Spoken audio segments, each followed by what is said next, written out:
বিসমিল্লাহির রহমানির রহিম। আসসালামু আলাইকুম।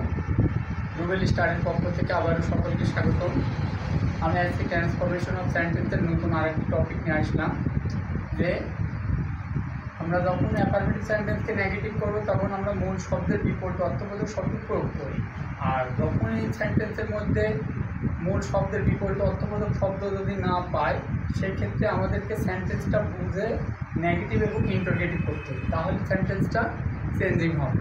তাহলেই আমি বোঝার স্বার্থে বোর্ডে লিখে রেখেছি যে অ্যাফার্মেটিভ সেন্টেন্সকে নেগেটিভ করতে যদি মূল শব্দের বিপরীত অর্থবোধক শব্দ না পাওয়া যায় তাহলে সেন্টেন্সটি নেগেটিভ এবং ইন্টারোগেটিভ করতে হয়। সেক্ষেত্রে সেন্টেন্সের মধ্যে be verb, am is verb, was were অথবা অন্য কোনো সাহায্যকারী ভার্ব সাবজেক্টের আগে বসে এবং সাবজেক্টের পরে নট বসে, তারপর বাকি অংশ বসে, সবশেষে প্রশ্নবোধক চিহ্ন বসে। আমি বোঝার স্বার্থে একটা উদাহরণ লিখে রেখেছি যে আই অ্যাম লার্নিং ইংলিশ। তাহলে এই বাক্যটাকে আমরা চেঞ্জ করব। তাহলে এই বাক্যের ভিতর বি ভার্ব আছে অ্যাম, অ্যামটা সাবজেক্টের আগে বসাবো, সাবজেক্টের আছে আই, তাহলে কি হবে অ্যাম আই।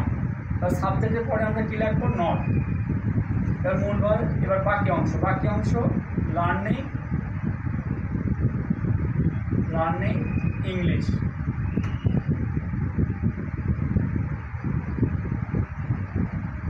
লার্নিং ইংলিশ, তাহলে লাস্টে আমাদেরকে প্রশ্নবোধক চিহ্ন ব্যবহার করতে হবে।